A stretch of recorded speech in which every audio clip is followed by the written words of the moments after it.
जय श्री स्वामीनारायण मित्रों, આપણે અર્થશાસ્ત્ર ધોરણ 12 માં 3 પાઠ પૂરા થયા હતા અને હવે આપણે ચોથો પાઠ જે બેન્કિંગ અને નાણાકીય નીતિ, બેંકની અર્થશાસ્ત્રમાં અને દેશમાં શું કાર્ય છે, શું સેવાઓ છે અને નાણાંમાં બેંકનું શું મહત્ત્વ છે, બરાબર. એમાં તેજી મંદીમાં બેંકો એટલે કે મધ્યસ્થ બેંક જે આપણી ભારતની અથવા કોઈ પણ દેશની મધ્યસ્થ બેંક એટલે કે મહત્ત્વની બેંક, જે સર્વશ્રેષ્ઠ બેંક હોય, જે આપણે ભારતની આરબીઆઈ બેંક છે એમ, તો એ તેજી મંદીમાં અને અર્થતંત્રના સંતુલનમાં કેવી રીતે ભાગ ભજવે છે એ બાબતો આપણે આ પાઠમાં લેવાની છે, એની આપણે સમજણ લેવાની છે. તો આપણે જોઈએ કે પ્રાચીન સમયમાં જે પહેલાંના લોકો જે સામાન્ય એક સંગઠનથી કે એક બેન્ચ ઉપર બેસીને એક એનું બીજા લોકોને ધિરાણ આપતા હતા, કંઈક ફંડ આપતા હતા મદદ થવા માટે, બીજાને મદદરૂપ થવા માટે, અને એક બેન્ચ ઉપર બેસીને આ કાર્ય થતું હતું.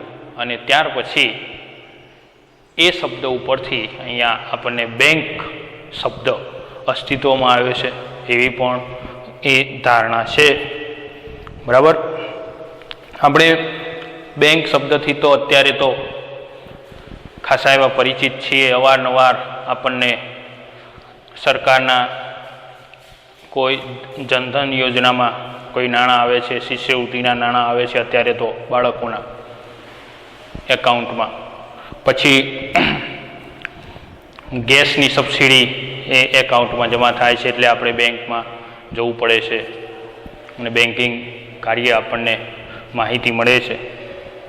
તો બચત ખાતું, ચાલુ ખાતું, આવા અલગ અલગ રિકરિંગ ખાતા, અલગ અલગ ખાતાઓ બેંકમાં હોય છે અને એ દ્વારા બેંકો પૈસાની લેવડ દેવડ કરે છે, ધિરાણ આપે છે, નાણું સ્વીકારે છે, થાપણો સ્વીકારે છે.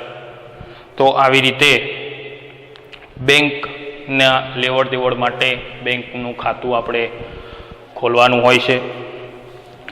વળી આપણે સ્કૂલની ફી બેંકના ચેક દ્વારા ભરી ટીવી, ફ્રીજ, રેફ્રિજરેટર વગેરે જે વસ્તુ ખરીદવામાં પણ બેંકની સહાયથી આપણે અત્યારે તો ઇલેક્ટ્રોનિકથી ઇન્ટરનેટ દ્વારા આપણે ઇલેક્ટ્રોનિક માધ્યમ દ્વારા આપણે પે કરીએ છીએ, બરાબર, ચૂકવીએ છીએ.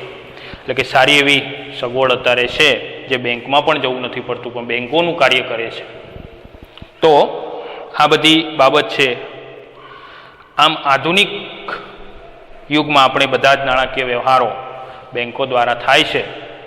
તો આ પ્રકરણમાં આપણે આ બેંકની વિશે સમજૂતી મેળવવાની છે. બેંકનો ઉદ્ભવ અને અર્થ જોઈએ કે મેં આગળ કીધું કે સંસ્કૃત ભાષામાં બેંકને મળતો શબ્દ ભાંડ છે, ભાંડ, જેનો અર્થ મૂડીનો જથ્થો એટલે કે મૂડીનો ભંડાર એનો અર્થ થાય છે, બરાબર. તો એ ભંડોળ એનો અર્થ થાય છે. અંગ્રેજીમાં બેંક શબ્દ ફ્રાન્સ અને ઇટલીના શબ્દ બેંકા અને બેંક્યુ પરથી ઉતરી આવ્યો છે. તો એમ મેં કીધું એમ પ્રાચીન સમયમાં પાટલી ઉપર બેસીને આ કાર્ય થતું, એના ઉપરથી પણ બેંક શબ્દ ઉતરી આવ્યો છે. તો એમાં કહીએ તો પણ ચાલે. નાણાંના ભંડોળ સાથે સંબંધ છે બેંકને, બરાબર. નાણાંનું ભંડોળ જથ્થો હોય અને લેવડ દેવડ થતી હોય ત્યાં આપણે બેંક કહીએ છીએ, અને અત્યારે આપણે એનું સ્વરૂપ બેંકે લીધું છે, બરાબર. તો વિશ્વની સૌ પ્રથમ બેંક આપણે જોઈએ તો એ સ્પેનમાં 1904માં સ્થપાયેલી બેંક એ છે. સ્પેનમાં 1401માં, બરાબર. જે વિશ્વની સૌ પ્રથમ સ્પેન દેશમાં એટલે કે યુરોપમાં એ 1401માં જે એનું બેંકનું નામ હતું બેંક ઓફ બાર્સેલોના, જે બાર્સેલોના સિટી છે સ્પેનની, બરાબર, એને બેંક ઓફ બાર્સેલોના એ સૌ પ્રથમ બેંક વિશ્વની સ્થપાઈ છે. જ્યારથી નાણું ચલણ તરીકે સ્વીકૃતિ પામ્યું ત્યારથી નાણાંનું કાર્ય ફક્ત વિનિમયના માધ્યમ અને મૂલ્યના માપદંડ પૂરતું જ મર્યાદિત નહીં રહેતા મૂલ્યના સંગ્રહ તરીકે તેમજ ભવિષ્યના સોદાની ચૂકવણી કરવા માટે, એટલે કે હપ્તા દ્વારા, બરાબર, આપણે ભવિષ્યના સોદા આપણે કોઈ વસ્તુ લઈએ છીએ અને આપણે હપ્તા દ્વારા પણ ચૂકવણી કરીએ છીએ, એ બેંકથી સરળ આપણને બને છે. બરાબર, નાણાંના કાર્ય વધતા નાણાંનું મૂલ્યની જાળવણીનો પ્રશ્ન ઊભો થયો છે. ટૂંકમાં નાણાં આધારિત અર્થવ્યવસ્થામાં નાણાંની સાચવણી, તેની હેરફેર અને તેના મૂલ્યની જાળવણી માટે કોઈ સંસ્થાની જરૂર પડે, જે કાર્ય બેંક દ્વારા થતું જોવા મળે છે.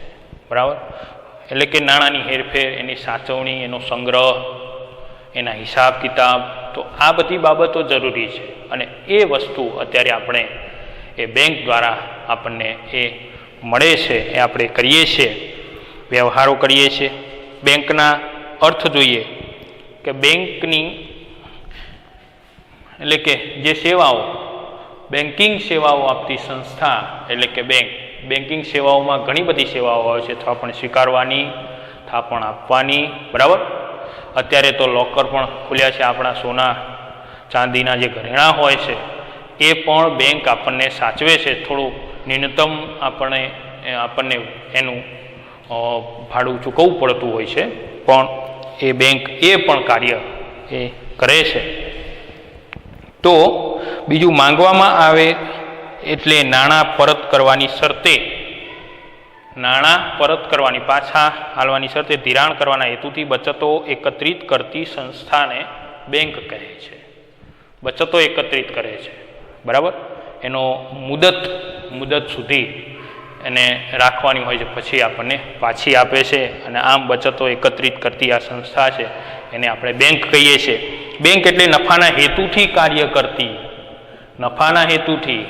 બેંક એ કોઈ સેવા કરતી નથી, એ કંઈક નફો એટલે કે કંઈક વેપાર કરે છે, એટલે એને વેપારી બેંક પણ કહેવામાં આવે છે. એ વેપાર કરે છે, ધંધો કરે છે, નફો મેળવે છે, નફાના હેતુથી કાર્ય કરે છે, બરાબર. એટલે એ પણ ધંધાકીય સંસ્થા જે પ્રજાની બચતોને થાપણો તરીકે સ્વીકારે છે, તેના બદલામાં વ્યાજ આપે છે અને તે થાપણો સાચવે છે. વળી તે થાપણોમાંથી જે લોકોને જરૂર હોય તેને ધિરાણ આપે છે અને ધિરાણ સામે વ્યાજ વસૂલ કરે છે. એટલે કે આપણે જે થાપણો મૂકીએ, બરાબર, એના કરતાં જે ધિરાણ બેંક આપે છે એમના પાસે એ વ્યાજ વધારે વસૂલ કરે છે, વ્યાજનો દર વધારે હોય છે. થાપણ સ્વીકારે છે ત્યારે વ્યાજનો દર ઓછો હોય છે અને એમાંથી જે વચ્ચેનો ગાળિયો હોય છે એ બેંક એ પોતાનો નફો મેળવે છે. તો આમ બેંક એ વ્યાપાર કરે છે, એટલા માટે બેંકને વ્યાપારિક બેંક કહેવામાં આવે છે. અતિરિક્ત નાણાંનું દેશના વિકાસ માટે વિવિધ ક્ષેત્રોમાં રોકાણ પણ કરે છે. ટૂંકમાં અર્થતંત્રમાં બેંકો દ્વારા નાણાંની હેરફેર, અર્થતંત્રમાં બેંકો દ્વારાની નાણાંની હેરફેર, નાણાંનું મોબિલાઇઝેશન થાય છે. નાણું પડી રહે એટલે કે તેની એક પ્રવૃત્તિમાંથી બીજી પ્રવૃત્તિમાં સતત હેરફેર થતી ન રહે તો નાણાં પડી રહેલા જથ્થાનું મૂલ્ય ભવિષ્યના ગાળામાં ઓછું થતું જાય છે. પડી રહેલું નાણું એ ઓછું એટલે કે એમાં ઘટાડો થાય છે, બરાબર. અને હેરફેર થતું, સતત ગતિશીલ થતું નાણું એ અર્થતંત્ર માટે એક સારા સમાચાર છે અને સારો વિકાસ કરી આપે છે. ફરતા નાણાંનું મૂલ્ય વધુ રહે છે, બરાબર. તો આમ ફરતું નાણું રહે એ જ એક સારું અર્થતંત્ર કહેવાય છે. હવે આપણે અર્થતંત્રનો, આપણે બેંકનો ઉદ્ભવ અને અર્થ જોયો કે આને બેંક કહેવાય. હવે બેંકોનું વર્ગીકરણમાં એ વ્યાપારી બેંકો અને મધ્યસ્થ બેંક, બરાબર. દરેક દેશમાં, એટલે કે ભારત દેશમાં એવી વ્યવસ્થા છે, દરેક દેશમાં એવી વ્યવસ્થા હોય કે દરેક દેશમાં એક મેન મધ્યસ્થ બેંક હોય, બરાબર, એની નીચે એટલે મધ્યસ્થ બેંકની બધી જવાબદારી હોય છે અને એની નીચે એ વેપારી બેંકો હોય છે અને વેપારી બેંકો આવી રીતે વેપાર કરતા હોય છે, નાણાંનો વ્યવહાર કરતા હોય છે, બરાબર. તો એ વેપારી બેંકો સામાન્ય રીતે બે પ્રકાર પડે છે, એક વાણિજ્ય વેપારી બેંકો અને એક મધ્યસ્થ બેંક, બરાબર. તો બેંકોના બે મુખ્ય પ્રકાર છે. એમાં જોઈએ વેપારી બેંક.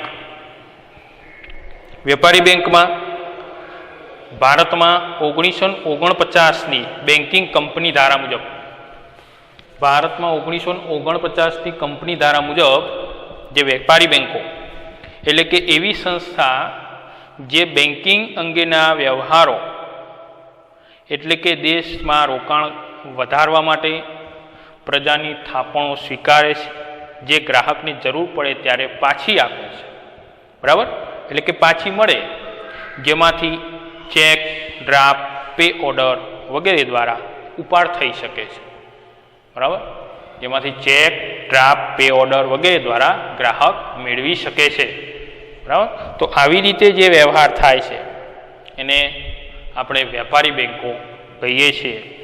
વેપારી બેંક ધંધાદારી એકમ છે અને નફાના માટે કાર્ય કરે છે. એ આગળ આપણે કીધું, નફાનો મેન એનો હેતુ હોય છે, એમને નફો મળે તો જે બેંક ચાલુ રહે છે.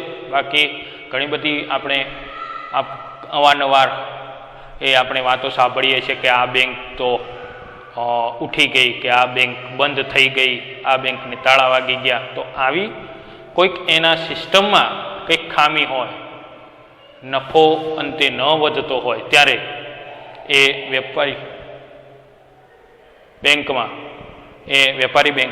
એ બંધ કરવાના દિવસો આવે છે, બરાબર. બાકી સિસ્ટમથી ચાલે તો વેપારી બેંકો કદી બંધ થતી નથી.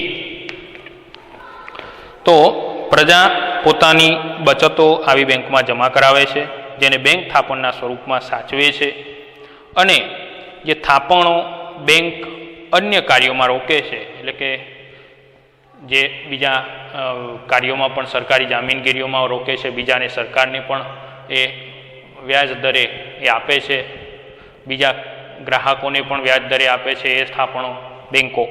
તો આવી રીતે એક રીતે બેંક પ્રજાના પૈસા અન્ય આર્થિક પ્રવૃત્તિમાં વાપરે છે અને તેથી પ્રજાને તેના બદલામાં થાપણો પર વ્યાજ ચૂકવે છે, બરાબર. તો થાપણોનું બેંક કોઈ ક્ષેત્રમાં રોકાણ કરી શકે, જેમ કે ખેતી કે ઉદ્યોગના વિકાસ માટે કાર્યોમાં આ વાપરી શકે છે બેંક, અથવા તો સરકારની જામીનગીરીઓ ખરીદી શકે, અથવા જે લોકોને રૂપિયાની જરૂર હોય તેવા લોકોને ધિરાણ આપી શકે છે. જે લોકોને કે રૂપિયાની હાલ જરૂર છે, કોઈ કામ ધંધો કે કોઈ લગ્ન પ્રસંગ માટે કે એના માટે કે ભાઈ હાલ જરૂર છે અને પછી અમે ભરી દઈશું, જો એવી એમની ઈચ્છા હોય, તાત્કાલિક જરૂર હોય અને ભરી શકે એવા હોય, તો ત્યારે એમને એ લોન દ્વારા ધિરાણ આપે છે અને રોકાણ કરે ત્યારે બેંકને નફો કે આવક મળે છે. ધિરાણના બદલામાં બેંક વ્યાજ વસૂલ કરીને કમાણી કરે છે, એટલે કે નફો મેળવે છે, વ્યાજ વસૂલ કરે છે ગ્રાહકના સાથે. આમ એ બેંકનું કાર્ય ચાલે છે. થાપણો સ્વીકારવા માટે જે વ્યાજનો દર બેંક આપે તેના કરતાં ધિરાણ પર ઊંચો વ્યાજ દર વસૂલ કરી બેંક નફો કમાય છે. આમ બેંક ધંધાદારી સંસ્થા છે. મેં આગળ કીધું, બરાબર, જે વ્યાજનો દર બેંક સ્વીકારવા માટે જે વ્યાજનો દર બેંક આપે એના કરતાં ધિરાણમાં એનો વ્યાજનો દર વધારે હોય છે, જેથી કરીને બેંકને થોડું ઘણું એ નફો થતો હોય છે એમાં ગાડિયામાંથી, બરાબર. તો આમ એ વેપાર એ બેંક કરે છે. બીજા શબ્દોમાં બેંકો નાણાંની હેરફેર કરીને નફો કમાવા માટેનો ધંધો કરે છે, તેથી જ તેમને વેપારી બેંક કહેવામાં આવે છે, બરાબર. નફો કમાવા માટેનો નફાના હેતુથી આ કાર્ય કરે છે, ધંધો કરે છે, એટલા માટે એને વેપારી બેંકો કહેવામાં આવે છે. મેં અગાઉ એ પણ કીધું, બરાબર. તો આમ આપણે બેંકોનું વર્ગીકરણમાં એ વેપારી બેંક સૌપ્રથમ, અને વેપારી બેંકોના કાર્યો એ આપણે આવતા વિભાગમાં જોઈશું. બરાબર. તો એના થોડા કાર્યો છે: થાપણો સ્વીકારવી, ચાલુ ખાતાની થાપણો, બચત ખાતાની, રિકરિંગ ખાતાની, મુદતી થાપણો, બરાબર, ધિરાણની સવલત પૂરી પાડવી, ઇન્ટરનેટની સવલત પૂરી પાડવી, નેટ બેન્કિંગની સવલત. બરાબર. તો આ બધી જે બાબતો છે બેંકના કાર્યો છે. બરાબર. તો એ બેંકના કાર્યો આપણે આવતા વિભાગમાં જોઈશું. બાકી જય શ્રી સ્વામિનારાયણ.